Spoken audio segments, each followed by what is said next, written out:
tungkol sa DepEd na naka-live siya ngayon. Yung live niya kagabi, di ba sabi ko, ang ganda ng topic niya. Kaso di na natin kinover kasi medyo late na nga. Hindi pa tayo nag-late. Last kanto na sabi ko, maganda tong ni Attorney Claire. Sabi ko, ikon ko nga to, i-share nga natin. Itong tungkol ng ginawa ni Harry Roque, mga kapsat. No? Harry Roque, umamin na sa ginagawa ni VP Sara. Bakit? Nilalaglag na ba niya ang Vice Presidente? Ito, pag-usapan natin to. Pakinggan natin sa Attorney Claire. Yes, hello everyone. Welcome back to my YouTube channel, Batas with Attorney Claire Castro. Today is July. Mas forward. And Raymundo. Mas forward. But anyway, mga wait bro, lang. yun nasasabihin. Nasobrahan. Okay, here we go. Anyway, ngayon po ipagpatuloy po natin ang ating pangatlong parte ng ating serye doon sa sagot ni VP Sara sa impeachment complaint. Importante kung maintindihan nyo kung ano itong mga paratang kay VP Sara nang malaman nyo naman po na talagang walang kabasi-basihan. Siyempre, yun nasasabihin mo. Laban kay VP Sara. Pero ang dami kayang lawyers ang gumawa ng complaints, di ba? Naunang broadcast natin, nung una, ang sinabi natin, yung special affirmative defenses, ad cautelam, ibig sabihin, walang without prejudice doon sagot niya sa mga articles of impeachment. Ang depensa niya ay, unang-una, prohibited the second complaint, yung fourth impeachment complaint na hinain laban kay VP Sara. At pangalawa, yung hindi na po pwede ma-carry over dahil sa ayon sa rules ng Senado, ang mga unfinished business. But anyway, mga Clear, napag-usapan na natin to. Okay, napag-usapan na natin to before. Yung sinasabing 1 year ban rule, yung action na yon is, yung pag-count na yon ay kung ang complaint ay na-actionan, nadala sa Committee on Justice. So, sa sitwasyon kasi ni VP Sara, wala, di ba? Wala in-actionan, maliban doon sa fourth complaint. So, may decision ng Supreme Court dyan. At may decision din yung Supreme Court dyan tungkol sa pagiging continuing body ng Senado. Okay? So, let's go. Ay, nasa na ako? Yun. Ay matatapos na pagkapaso ng termino ng Senado, pwede masimulan sa susunod na Kongreso, pero back to square one. No? Sa ating pangalawang episode, diniscuss natin yung di umano pinakamalakas na kaso laban kay VP Sara, yung pagtatangka daw sa buhay ni Junior at ng kanyang may bahay, na ang sinasabi natin na impossible crime. Kasi hindi naman niya talagang lantarang binantaan ang buhay ng presidente. Hindi ba niya lantarang... ni Harry Roque, ni iba yung kwento. Napanood naman natin hindi naman yung AI video, di ba? Hindi yung AI video si VP Sara, hindi niya yung dinidinay na siya yon. Diba? So, di ba niya binantaan? Alam ko, tinanggal ko tuloy. Hindi ko na kasi siya kailangan Tinanggal ko tuloy dito. Nagbanta siya, di ba sabi niya, totoo, no joke, no joke. Di ba? May kinausap na tayo. Na patatut si BBM, ba? Si Lisa, si ano pa kayo sinabi si Romualdez? Kita na ba yung leg niya? Speaker, hindi ko alam kung binanggit niya yung speaker Basta tatlo yung pinagbantaan niya. Martin, at may kinausap na tayo na pag may nangyari sa akin, alam na din. Patatut, yung tatlo. At umuuna. Di ba yung pagbabanta, mga bakit ba parang naiiba na yung definition ni the spokes sa ganung mga bagay-bagay? Naku, parang nawawala na yung pagiging lawyer. Nakalimutan ang definition. Ng kanyang may bahay, kung hindi, kapag siya ay pinatay, meron siya pinagbilinan. Kaya nga. So, di ba pag pinatay, yun yung kondisyon. Pag may nangyari sa kanya, actually, hindi yun yung good na pinatay. Pag may nangyari sa kanya, masagasaan man niya ng train, pag may nangyari sa kanya, tayin mo yung tatlo. Impossible crime ba yun?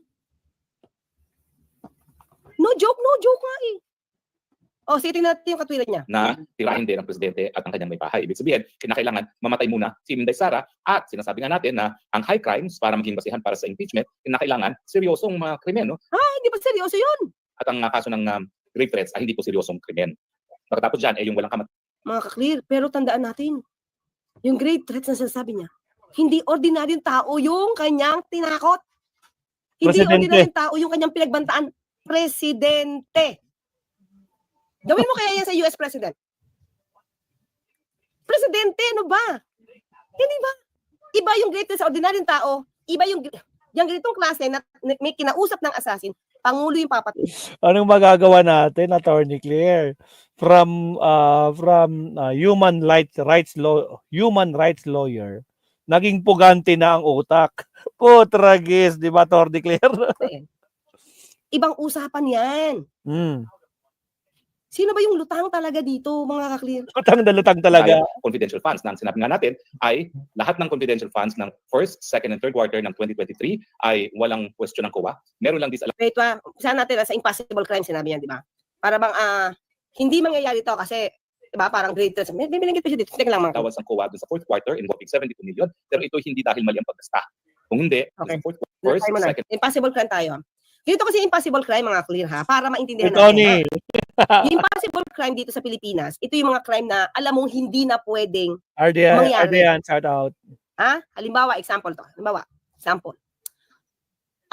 Binalak mong i-liquidate, patayin ang isang tao. Ha? So ngayon, nandudun ka, binalak mo, patayin. Ha? The problem is, nagbalak ka, kunyari, binalak mo sa kalin, binalak mo sa likod, patalikod. Yung pala, yung taong papatayin mo, patay na. Yun yung imposibleng gawin. Kasi patay na. Hindi mo pwedeng patayin yung patay na, double dead, parang binibenta sa palengke. Hindi yun. Double Ganun dead. yung mga kaklir. Anong impossible crime yung sinasabi ni Atty. Harry Roque? Ha? Okay, so ito naman. Gamitin na natin. Uy, mga kapsat, grabe more than 1 hour na tayo, pero 65 pa lang yung like natin. Like tayo mga kapsat, baka nakalimutan nyo mag-like. Baka lang naman mga kapsat. Okay, tuloy, Atty. Claire, pasok. But anyway, this is the definition naman sa atin sa Pilipinas. Diba? An impossible crime occurs when a person intends to commit a crime but the act is inherently impossible to accomplish due to the circumstances or the means employed are inadequate. Why did you cancel your Midjourney subscription? I found this hidden. Again, huwag kalimutan mag-like and subscribe mga kapsat. Diba? O kunyari, sinabi mo, kakalbuhin kita, diba? Threat yun eh. Kumuha siya ng gunting, kakalbuhin niya pala, pagkuha niya ng buhok, wig pala, kalbo Salamat, pala talaga. Arnel Tan. That's impossible crime. Hindi mo na pwedeng gawin. Diba? So ito yan. An impossible crime is an act that would be an offense against person or property if it were not for the inherent impossibility of its accomplishment. Bakit? Yung kausap mo na assassin, patayin mo si ganyan. Imposible bang gawin mo? Di. Pag namatay siya, itong gawin mo. So, Attorney, para sa kanila, wala daw siyang kinausap na assassin. Hindi daw assassin yung kausap niya. Tragis. Yan din ang pinapakalat ng mga garapata. Pwede. Diba? It's essentially an attempt to commit a crime but due to some factor, the crime cannot be completed. Sige, sample. May sample pa dito eh. Shooting at a person believed to be inside the room but the person is actually not there. Wala. Wala dun eh. Trying to poison someone who is already dead. Trying to steal from an empty wallet. Pero, meron niyang kaakibat na penalty pa rin. Salamat, Marisa. Diba? Because it's a crime. It's a crime. So, nilalaglag niya si VP Sara na talagang nag-commit. Ito ha. Nilalaglag niya si VP Sara. Okay? Inamin niya ngayon na may kasalanan si VP Sara. Aray Diba? ko po. Inamin Bistado. Sa admission niya na si VP Sara ay isang kriminal. Agoy. Dahil gumawa ng sinasabing impossible crime. Di ba? So yung vice presidente natin, ayon kay Atty. Harry Roque, ay isang kriminal. Di man pa yan nahuhusgahan, inamin ni Harry Roque na nag-commit ng impossible crime. Pero actually, yan impossible crime. But anyway, sa pag-amin niyang yan, kriminal. Sa mata niya. Ito si VP Sara. Paktay ka, Harry Roque. Ano ginawa mo kay Sara? Nako po, nilaglag mo. Paktay tayo. Ang ganda ng title nito kapag pinutol ko mga kapsat. Magandang title dito. Sige, tuloy. Ba? So at least nakita niyo na kung ano yung possible crime ha. Nakita niyo na yung penalty. Nandiyan din. Ha? Aresto mayor. Ayan ha. Okay? Hanggang 6 months or a fine. So, kita natin, it's a crime. So, laglag. Nilaglag niya. Sige, tuloy tayo. Meron pa itong laglag eh. Meron pa itong marami pa itong nilaglag. Sige. Saklap third dong, quarter ng saklap. 2023 ay walang question ng COA. Meron lang disallowance ng COA sa fourth quarter involving 72 million. Pero ito hindi dahil mali ang paggasta. Kung hindi, ito ay kulang sa form. At bagamat merong notice of disallowance, pinapila pa yan ni VP Sara. Anong kulang sa form? Hindi niyo sabi ng COA mga kaklir ha. Cleared nga sila sa form. May Tandaan natin, disallowance cleared nga na sila eh. sa form. Yung pinaka-form, kung pagdating sa parang pinaka-accounting, standard sa accounting, yung form tama, doon nga sila cleared. Pero sinabi ng COA, hindi sa laman. So ano sasabi ng Atty. Harry Roque dito na cleared sila sa, na hindi sila cleared sa form? Pero ito hindi dahil mali ang paggasta. Kung hindi, ito ay kulang sa form. O, di ba? Hindi pa nag-uusapan dito. Anong patawag na? Wait lang mga clear, ha? Okay. Alam mo mga clear, sa totoo lang, ha? Ha? COA. Okay. Mga ka-clear, ha? Sabay-sabay naman natin ito kasi pinakikinggan, eh. Wait lang. Sana yun? Pakita natin. Ito. Pakita ko lang, ha? Kasi magkakamali na naman to si Harry Roque. Iba yung kinukwento, eh. An unmodified opinion, kita niyo ba? Yan na, mga ka-clear, yan na, verified. Verified to. An unmodified opinion from the Commission on Audit does not mean there were no irregularities in the utilization of an agency's budget. In OVP's 2023 annual audit report, COA flagged several issues in some of the office's programs, among them magnegosyo tayo, pagbabago campaign. So, yung pag sinabi mong unmodified form, opinion, okay ka sa form. Pero COA did not clear OVP of irregularities. Diba? Iba yung binabanggit ni Atty. Yung sasabi ng Atty. Harry Roque, false. Ha? Sabi niya, ito kaya nga ito kinurek kasi ganyan yung mga opinion, ha? But COA did not find anything irregular, unmodified opinion pa nga. So, kinilir ito, hindi yan totoo. Hindi pa siya kiniklear sa content. Only issued when the auditor concludes that the financial statements are prepared in all material respects in accordance with the applicable financial reporting framework. Yan lang yung tumama. Pero hindi siya kiniklear. As such, an unmodified, unqualified opinion does not necessarily mean that there were no misstatements found during the audit, nor there were no uncorrected misstatements at the year end. Hindi ba siya kiniklear? Did not clear OVP of irregularities. See? Kaya dapat talaga to inaaral mga kaklit. Dapat inaaral. Well, anyway, nag-aaral naman tayo at tayo naliliwanagan. Tuloy. At bagamat merong notice of disallowance, pinapila pa yan ni VP Sara at kinakailangan antayin muna ang sagot ng COA dahil sa ating saligang batas, ang COA ang talagang merong primary jurisdiction para magdesisyon kung tama ba o mali ang paggastos ng kaban ng taong bayan. Tandaan natin, sino ba ang may hawak ng pondo? At sino ba magdi-decide ng dapat ka bang bigyan ng pondo? Kongreso. So wala silang karapatan mag-investigate kung saan mo dinala yung pera?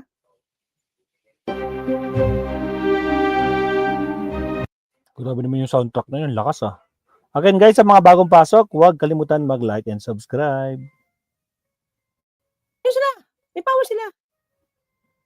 Alam naman niya yun, naging congressman naman siya. Ngayon naman puntahan natin yung natitira pang mga articles of impeachment. Now, isa pa dyan ay sinasabing meron daw unexplained wealth si Inday Sara na patunay na mayroong graft and corruption dahil meron daw siyang mga bank account na kasamang kanyang ama na si Tatay Digong. Well, una-una, yung mga bank accounts na yan ay covered absolutely by confidentiality sang ayon sa batas natin. No? So, mga kaklir, ito naman public servant ka Sal-en nga, dapat pinubunyag. Ikaw nga dapat yung sal-en mo, binubunyag mo, kaya lang tumakbo ka na Tumakas. Kita yung sal-en mo Naging pugante na. Anong katwiran nito, mga kaklir? Ay, BP yan Ang bank account siya, may confidentiality yan. Public servant ka, kung wala kang ninakaw, di pakita mo. Yun lang yun, mga kaklir. Ano ang kailangang itago kung wala namang ninanakaw? Tama. Well, anyway, mga kaklir, inamin naman ni dating Pangulong Duterte, ulitin natin, na nagnakaw siya. Remember? Pinakita ko na sa inyo to. Nagnakaw siya at hindi siya malinis. Hindi ako malinis. Ano tama ba? Hindi ako malinis. Umami siya, nag-corrupt siya at nagnakaw siya. Sinayt yun ni Senator Trillanes Pero naubos na. So, paano ba natin igagalang ang taong umaming nagnakaw at corrupt? Sila lang. Diba? Umami. Ito tama nga, Klira. Umami na nagnakaw. Umaming killer. Si dating Pangulong Duterte. Umaming nagpaplanta ng ebidensya. Diba? We plan intrigues. Umaming babaero. Saan ka pa? Wala yan. Lahat na sa kanya na. Kaya popular. Diba? Aray ko po. Diba? Umaming nagnakaw diba binigyan siya ng Person of the Year? Year 2017, the most corrupt. Yun, most corrupt sa buong mundo. 2017 panahon ni Digong. Aray ko po, saklap yun. Nako po, yung SOOC ba yun? SOGOOC yata. Nakalimutan ko. Basta, yun. May link pa tayo niyan. May ebidensya tayo dyan. Putragis, Attorney Claire. Pinaalala mo talaga yung most corrupt kung sino most corrupt sa buong mundo, no? Putragis. Saklap, di ba? Agoy. Hindi na magtatago yan. Inamin niya eh. Sige, tuloy. Ha? Saan ba yan? Okay. At ang tanging pinagbasihan na meron siyang napakalaking deposito daw na hindi nakadeklara sa kanyang salin ay isang newspaper report na quoting Sunny Trillanes, di ba? Excuse me mga ka-clear. Tandaan natin, si Deputy Commissioner, Deputy Ombudsman, Karandang, nagsalita siya, pinakita ko sa inyo, na binigyan siya ng kopya ng AMLAC ng accounts ng mga Duterte. Hindi lang true newspaper to. Huwag niyang kalimutan si Karandang at kaya natanggal si Karandang dahil ni-reveal ni Karandang sa media yung assets ng mga Duterte. Oh. Huwag mo kalimutan yon. Diba? Huwag kalimutan. Kinakalimutang sabihin o talaga intensyong huwag sabihin. Diba po? Kaya nga ang sabi ng mga abogado niya, yan ay hearsay at hindi dapat pansinin. Hindi pa hearsay. Kausapin niya si Karandang. Hindi naman dinidili ng AMLAC na nag-submit sila kay Karandang. At syempre, kung totoo na nakakuha sila ng bank records ni Inday Sara Duterte na wala namang supina, no, galing sa kahit kanino, sa hukuman, yan po ay fruit of the poisonous tree at hindi po pwedeng magamit. Gayun pa man, huwag natin kakalimutan Ito na nga yun, mga ang Tatay Digong mahigit pa. Bakit mo okay na yan? Fruit of the poisonous tree. Pero kung tutuusin mo mga ka-clear, hindi dapat gamitin ng public servant itong sinasabing fruit of the poisonous tree para makita ng tao kung magkano ang assets mo. Dahil public servant ka, dapat nasa salin mo yan. At hindi ka nga dapat tumututol na pagbigyan lang kayo ni Ombudsman Martires eh. Hindi kayo dapat tumututol na ipakita yung assets nyo kasi required yung i-report. Sige, gamitin nyo ng fruit of the poisonous tree. Dapat hindi nyo ginagamit yan. You should be transparent. Ang sabi ni VP Sara, nung doon siya sa dahig, dapat transparent. Dapat maging accountable. O nasa na yun? Sige, gamitin nyo ng fruit of the poisonous tree dahil nakuha. O, di ba? Hindi nyo naman dinidina yung assets eh. Ang ginagawa nyo ngayon, technical. Hindi nyo dapat pakita yan. Kasi confidential yan. Pag pinakita nyo yan, you're violating the rules. It is a fruit of a poisonous tree. Hindi pwedeng ilabas yan sa korte. Pero dapat ba ganun ang katwiran? Hindi ba mas maganda? Ito, walang pruweba na meron akong account. Dahil sabi ng bank, ito, certificate, ano ko ulit. Isa-side ko ulit. Si Comelec Chair. George Garcia. Binintangan, may pera? Sa lahat, halos ng bangko, pati sa US, ano ginawa niya? Hindi niya na kailangan mag-hearing. Siya na ang nakumuha ng mga certificate mula sa banks to prove na wala siyang ganong klaseng account. Bakit tayo papasok sa fruit of the poisonous tree? Puro technical? Para makalusot? Yung di umanong issue about pagnanakaw at hidden wealth? Agoy. Hindi pwede ganon. Booking. Open kayo. Dapat. Open tayo. Public servant eh. Kasi natago tayo sa bank secrecy law. Kung wala talaga, matapang kayong ilabas yan. That's the point. 30 taon na nilbihan bilang isang mayor, congressman, vice mayor at presidente ng Pilipinas. At Inday Sara naman, O di i-compute kung magkano kita noon. Kahit naman napakatagal na mayor siya, magkano bang kita ng isang mayor noon?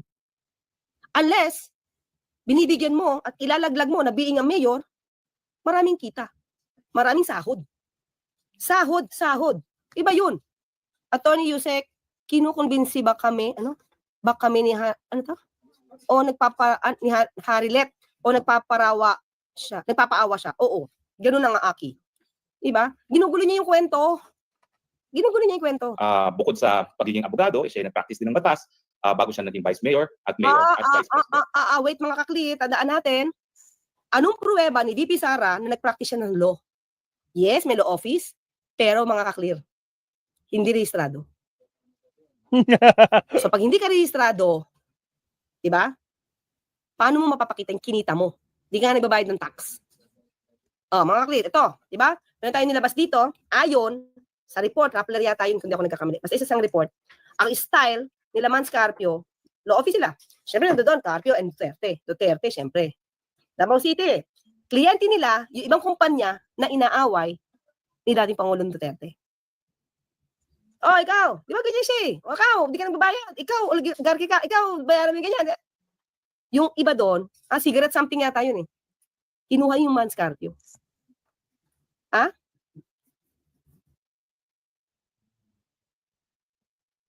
Kung parang mighty cigarette yun eh.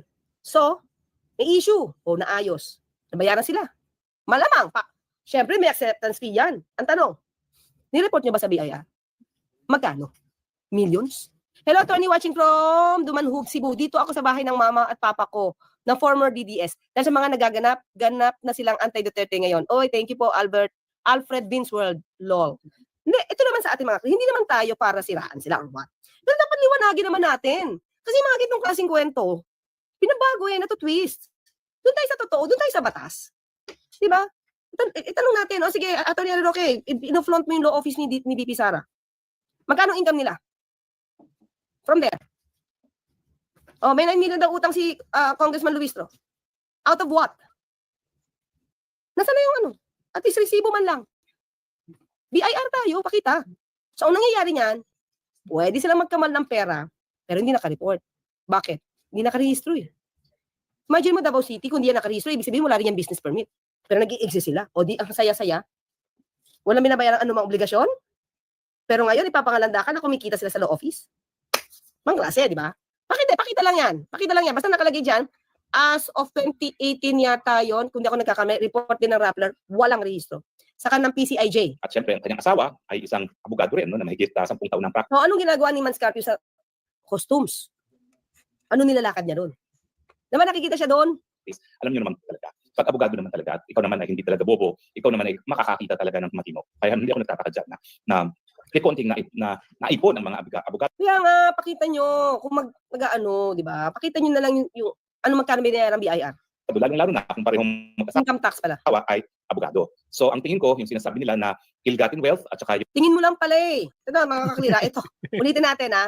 Tony Harry Roque, ikaw, nagbayad ng campaign ads ni VP Sara sa halagang 36 million noong 2022. Okay? We're talking of hidden wealth. We're talking of wealth, huwag na lang hidden. 36 million. Top 3 ka or top 2 ka sa nag-donate kay VP Sara. May pera sila, sabi mo. Ba't ka kailangan mag-donate? Ha? Isa yan. Pangalawa, sabi mo kay Atty. Karen Jimeno, natalo ka. Kasi sabay kayong tumakbo ni VP Sara di ba? Tumakbo ka senador, tumakbo siyang VP. Ikaw, nag-donate ng 36 million sa kanya. Ikaw, nagrereklamo ka na natalo ka kasi wala kang pondo. So, ba't kailangan ka mag-donate ng 36 million kay VP Sara kung ikaw mismo nagsasuffer financially? Sagutin niyo yan. Diba? Lahat inamin pero now gusto magpa-release sa ICC. Tapos hindi, ito Isipin natin. Si Atty. Harry Roque ayaw umuwi sa Pilipinas kasi wala daw hustisya dito. Diba? Sabi niya, pero gusto niya pa uwi si dating Pangulong Duterte dito kasi dito daw dapat bigyan ng hustisya. Di ba conflict yun? Siya ayaw umuwi kasi wala siyang hustisya. Pero si dating Pangulong Duterte dapat daw umuwi dito para mabigyan ng hustisya. Dahil okay naman daw ang justice system dito. Pagdating sa kanya, hindi okay ang justice system? Diba? Sige, tuloy tayo. Meron siyang nilaglag dito, mamaya papakita ko. Yung mga hindi pagdeklara ng tama sa salin, hindi po yan grounds for impeachment. No? Paano hindi magiging grounds kung you cannot even explain your wealth? Ang kinakailangan pong prebahan dyan ay talagang yung akto mismo ng pangungurakot. Ano gusto mo? Makita namin na nangungurakot sila. Asin nakikita namin yung pera niya, dinadala pa sa bank. Binubulsa? Naman. Labo naman ito. Diba? Magpapakita ba yan? Hindi na nga nakita yung confidential funds Hindi nga makita ngayon, di ba? Pero, natanggap yung pera. Inamin ng SDO. Pero hindi na nila alam kung saan napunta. Dino inutos. Si VP Sara nag-utos na ibigay doon sa mga security niya. Sa dalawa. Isa kay La Chica, saka isa kay Nolasco. Nasaan si Nolasco, saka si La Chica. Nasaan yung akto ng pangungurakot? Wala man lang aligasyon na nangrakot si VP Sara doon sa articles of impeachment. Wala ba talaga? Yun nga yung pinaka-grounds. Now, isa pang artikulo ng impeachment ay nabigay daw siya ng pera sa mga opisyalis ng DepEd. Attorney, hindi na niya alam sinasabi niya. Hindi na niya alam. Di ba? Kung tutusin ko yan, putragis Harry Roque, 7 articles of impeachment. Ha? Anyari sa'yo? Na-amnesia ka na ba? Harry Roque, putragis talaga. Oo, sige tuloy. Ito kasi yung sinabi niya na yung mga binibigyan niyang pera ay galing kay Lisa Marcos Araneta. Mga clear Okay. Nakuha niyo kung paano niya nilaglag? Diba? Dinideny ito ni VP Sara nagbigay siya ng pera, right? Doon sa answer niya. Hanapin ko lang Okay. Alam ko dinideny niya to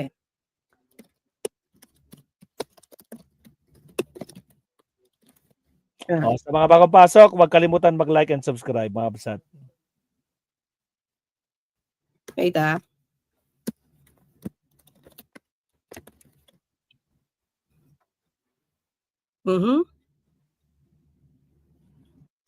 Kailangan. Sa alam ko sa impeachment niya, sa kanyang response, sabi ba Sara, in her impeachment. Okay.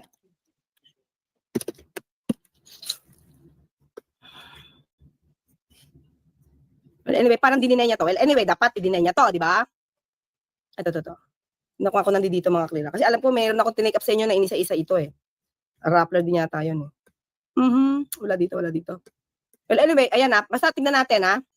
May binanggit si Harry Roque patungkol doon sa mga envelope na binibigay. Ito yun eh, mga kaklira. Ito yun. Pakita ko lang ha. Share. Para matandaan niyo to. Yung sinasabing envelope ha. Maiksi lang to. Si Mercado ba yan, attorney? Si Mercado nga! Former DepEd Secretary Sara Duterte. Former Department of Education Undersecretary Gloria Mercado claims former DepEd Secretary Sara Duterte gave cash on a regular basis when she became the head of the procuring entity of the department. Mercado tells the House Good Government Committee she was asked to resign because of her unwillingness to skirt procurement guidelines. Between February 2023 to September 2023, I received a total of 9 envelopes labeled Hope. Mercado says she donated the money to a non-government organization, which gave her a receipt as proof of the donation. Asked whether the envelopes were a means to influence your decision, Mercado answers, could be. Duterte denies the allegation. Gloria Mercado is a disgruntled and former employee of the Department of Education. The vice president also accuses Mercado of soliciting donations totaling 16 million pesos using her name without her consent. So, dininay niya mga kaklira. Dininay niya to. Tapos, ay, bigay ko pa isa. Saan na ba yan? Ay, wait ha. Ito pa. So, ito pa binigyan mga kaklira. Na umamin ha. Umamin. Una yun ha, si Ma'am Gloria. Next. Si Paharda na yata yung next Department of yan eh. Education admits having received envelopes containing 12,000 to 15,000 pesos cash from Vice President Sara Duterte when she was the Education Secretary.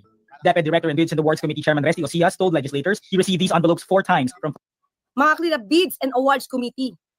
Ibig sabihin niya, yung nagpa-program kung anong bibilin, kanyang bibilin, yan yun, ha? Bids and Awards Committee, okay? former DepEd Assistant Secretary Sunshine Fajarda. Former DepEd Undersecretary Gloria Mercado Si Vicky, yung Paharda nga talaga. had revealed in September that Duterte gave her 9 envelopes containing 50,000 pesos each. You know? OVP staff skipped the Thursday hearing, saying it lacks clear legislative objective. For their part, House lawmakers continue to sift through the secret expenditures of the OVP. Receipts submitted to state auditors show daily rental cost of safe houses were as high as 250,000 pesos. Lawmakers also raised the alarm over DepEd's use of AFP events to justify its confidential expenses, even though these were not funded by DepEd. Okay, ito pa, isa na lang mga clear. Solve! Kasi busog na busog! Gutom na ba kayo? Nag-lunch na ba kayo? Nag-lunch na kayo? Nag-dinner na ba kayo, mga kapsat? Baka naman. Ayaw pa nitong umamin nung una eh. So, pangalawa na to ha. Tuesday, November 5. Panel Chair Joel Chua asks DepEd Accounting Division Chief Aruna Catalan if she also received envelopes from former DepEd Assistant Secretary Sunshine Chari Fajarda. Catalan answers in the affirmative. Aside from your allowance, from your regular budget, nakakatanggap po ba kayo ng envelope just like Yusek Mercado and Director Ocias from ASIC Fajarda? Yes, sir. Magkakano? Minimal amount lang po. Which is, how much po? It's not even, Magkano po? it's 25,000. Catalan also says she was supposedly made to understand that the allowance came from Duterte's personal money. Other DepEd officials, former DepEd Bids and Awards Committee Head Director Resty Ocias and Education Undersecretary Gloria Humamil Mercado earlier admitted to getting the envelopes from Fajarda. In a previous hearing, Mercado revealed that she was assigned as head of the procuring entity of DepEd, signing checks related to funds, which at one point amounted to 37.5 million pesos. Similar to Catalan's claim, Mercado said she received envelopes with money, which according to Fajarda came from Duterte. The Attorney, nawala yung sounds House mo. earlier Tuesday issued a subpoena against Fajarda and 6 others for their repeated absence in its probe into the alleged DepEd's misuse of government funds under Duterte's watch. Attorney, nawala yung sounds mo. Okay, yan ha. Yung tatlo mga kakli, nakita natin, kay Duterte daw galing yung pera. Silang tatlo mismo. Pero iba ngayon ang sasabihin ni Atty. Harry Roque. So, natin ha. Balik kay Harry Roque. Nako, laglagan na to. Krimen ang nagawa doon? Wala. Kapag artikulo ng impeachment ay namigay daw siya ng pera sa mga opisyalis ng DepEd. Ito kasi yung sinabi niya na yung mga binibigyan niyang pera ay galing kay Lisa Marcos Araneta. See, mga kakli, doon pa lang, may pag-amin siya. May pag-amin si Atty. Harry Roque na yung pera daw na pinamimigay sa staff ng DepEd ay galing daw kay Lisa Araneta. Makapagturo lang, di ba mga kakli? Makapagturo lang talaga. Now, Sinabi kasi dati, nasa na ba dito? Sinabi kasi dati ni VP Sara daw, itong perang ito ay galing kay Lisa. May video daw. Tandaan nyo, di ba yung unang tinanong siya kay Gloria Mercado, binanggit niya ba yung Lisa Araneta? Binanggit niya lang yung Lisa Araneta nung nakubkub itong si Atty. Zuleika Lopez, nung nagwawala na siya. Diba? Nung nagwawala na siya. Nandito yung kanina yung mga, wait lang, hanapin ko.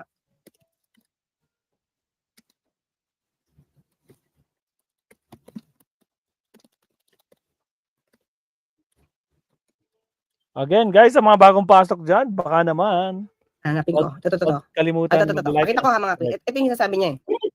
Ito yung sasabi niya. Yung nagwawala sa dyan, May mura kasi dito eh.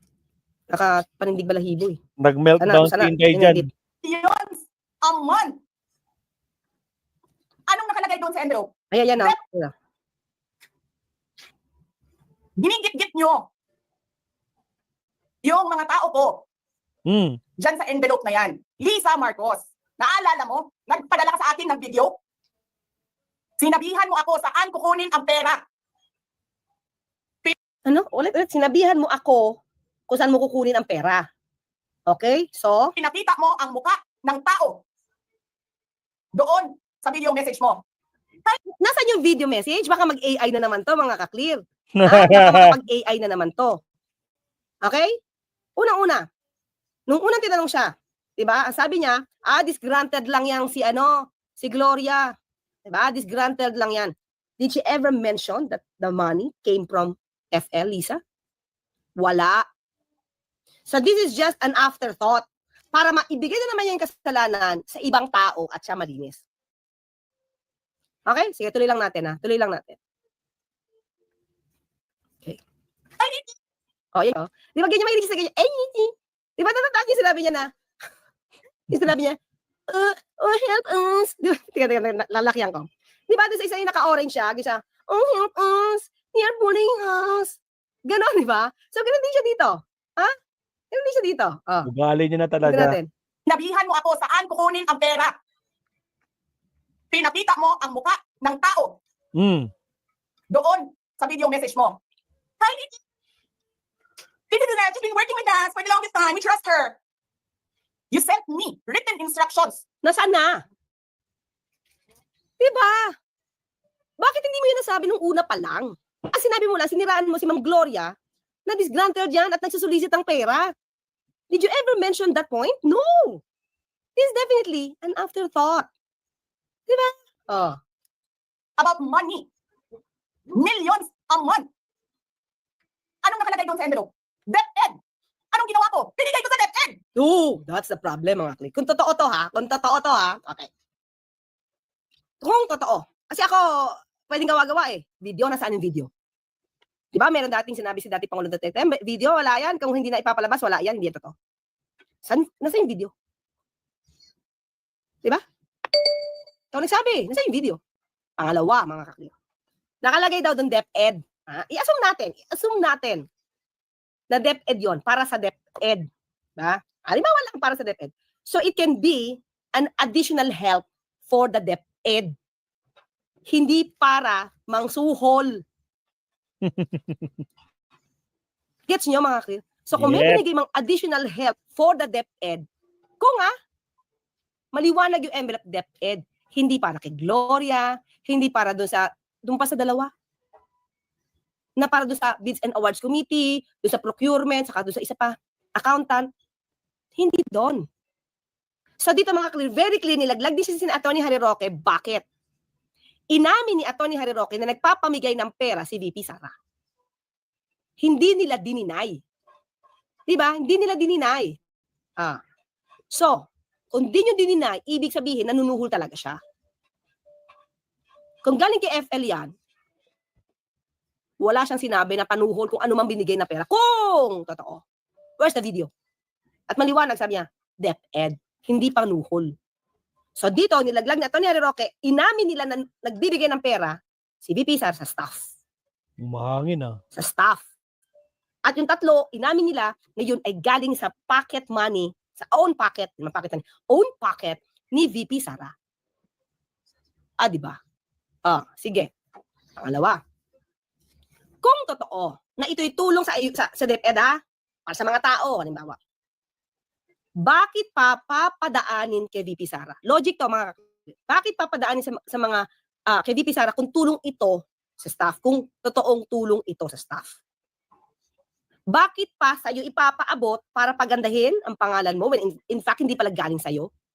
O di ang Pangulo na lang magbigay ng diretso, ito'y tulong ko sa mga staff ng DepEd.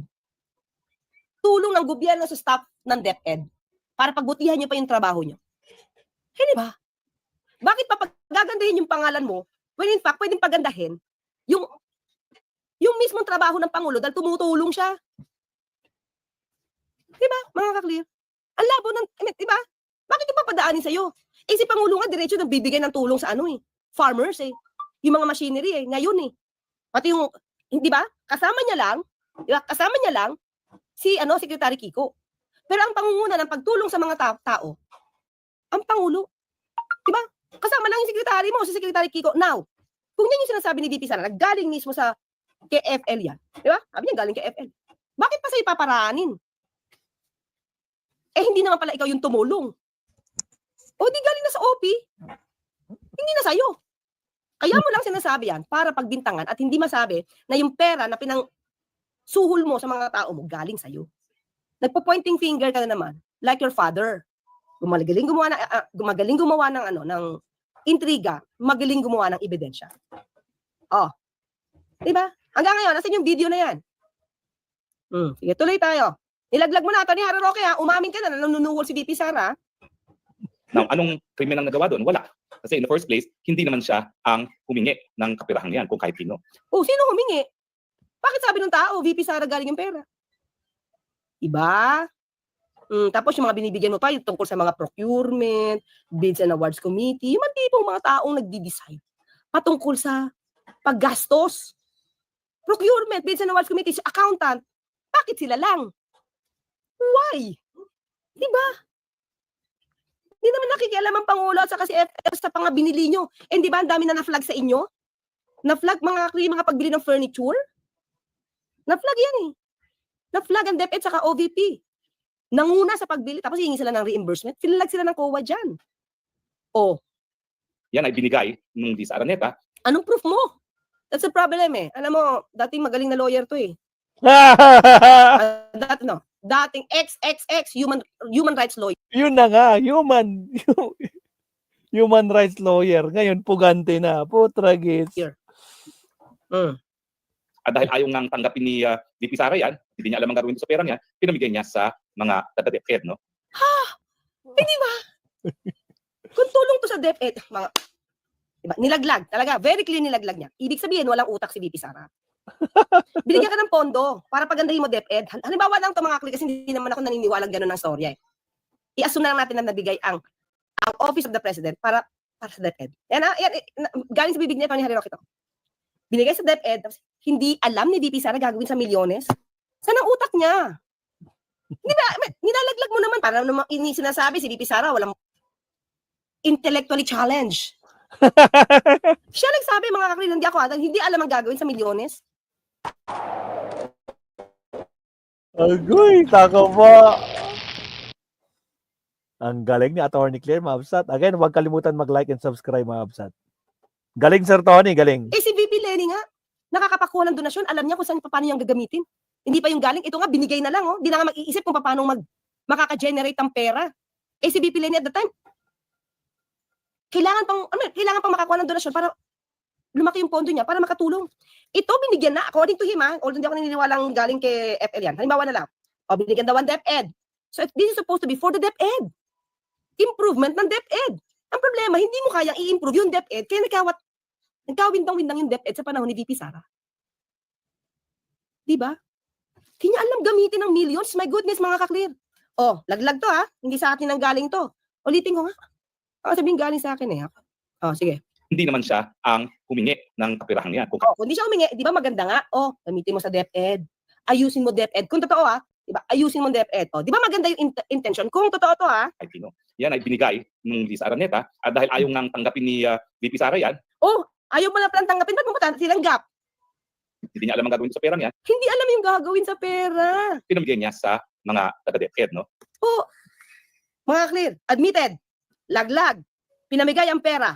Saan? Doon sa top procurement, Bills and Awards Committee, at sa accounting. Admission. You cannot deny that. Inadmit ni Atty. Harry Roque. So, inadmit niya rin na intellectually challenged si VP Sara. Di alam gagawin sa mga pera. Kaya ba hindi din alam kung paano i-report?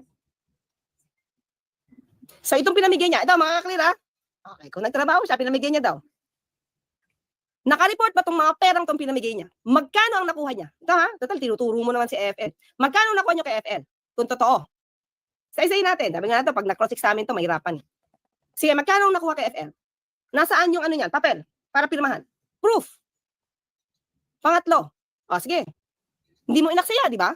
Kaya lang, hindi mo alam ang gamitin. Sino-sino pinabigyan mo? Well accounted for? Eh, kung well accounted for to, bakit yung isang accountant ayaw umamin na binibigyan siya ng 25,000 pesos? Ano pangalan nun? Wait lang ha. Ito. Sana. Wait lang ha. Ito ba siya? Wait lang. Ito. Bakit? Kung legit yung pinamigay mo. Ha? Ulitin natin to. Mahihirapan talaga sila dito pag iba-iba ang kwento mo. And former Deputy at Panel Chair Joel Chua asks DepEd Accounting Division Chief Aruna Catalan if she also received envelopes from former DepEd Assistant Secretary Sunshine Chari Paharda. Catalan answers in the affirmative. Aside from your allowance from your regular budget, nakakatanggap po ba kayo ng envelope just like Yusek Mercado and Director Osias from ASIC Paharda? Tignan mo yung mukha. Yan ba ang lehitimo na binibigyan? Di ba dapat proud ka? Kung legit. Yes, sir. Magkakano? Minimal amount lang po. Which is? Bakit hindi niya ma-report?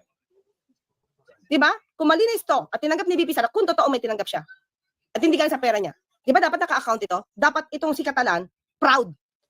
At dapat nasa listahan kung magkano ang sinisilin niya, ang nakukuha niya. How much po? Bakit hindi siya agad makasagot? Di ba? It's not even Doon pala makikita mo kung totoong lehitimo itong sinasabi ni VP Sara. Shout out, At saka Charger. nito si Atty. Harry Roque. But at least, napatunayan natin, inamin ni Atty. Harry Roque, nagbibigay ng pera sa staff. Tulad nito. Ano po? It's 25,000. See, mga kaklear? Sige, basa. Nasa na? AR is leading proof of Roque's blatant corruption. Dami deposit sa bangko ng boylet niya. Ayomi, Pare-pareho shout sila out. ni Sara. Nagtatakipan. Kahit sila sukol na. The gall of these pips, mga dorobo. Mention Yamamoto. O, diba? Toto, diba? Hindi yun lang mga kaklear. At least napakita natin kung ano na, ano mo nilaglag si VP Sara. Without you knowing it, nilalaglag mo si VP Sara. Diba? Dami DDS na Laglag dito talaga. bago tumalino. Baka Bisado tumalino na kayo naman. niyan. At mga kaklear tayo, wala tayong sinisiraan. Binabasa natin lahat kung ano yung sinasabi nila. Yun lang. Diba? Naka 12,000 tayo, almost 12,800 tayo live views. Thank you so much. Sana meron po tayo lahat natutunan dito, hindi lang ako. Uy, grabe. 12,000 live viewers. Oh my goodness. Grabe naman, Attorney Claire. Uy, grabe. Grabe Addictus Diba? Hindi, isa-isa ko to, hindi naman natin ito nakakita ko na eh. Okay, sige mga clip. Pero bago ang lahat, syempre, si Tomasito, nandito. Thank you naman. Ha? Yun ang mga clip, di ba? Sabi natin, meron pa tayong isa ha, topic. Pero dito, makita natin, part ito ng impeachment, diniscuss ni Atty. Harry Roque. So, nag-usapan natin impossible crime, mukhang mali. Mali ang analisa.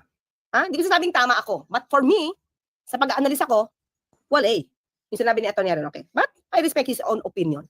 Diba? Lawyer naman yan eh. For me, syempre, mali ka. For me, mali ka. Pangalawa, di ba? Itong pera, galing kay Lisa. Hindi nga yan sinabi nung umpisa pa lang eh.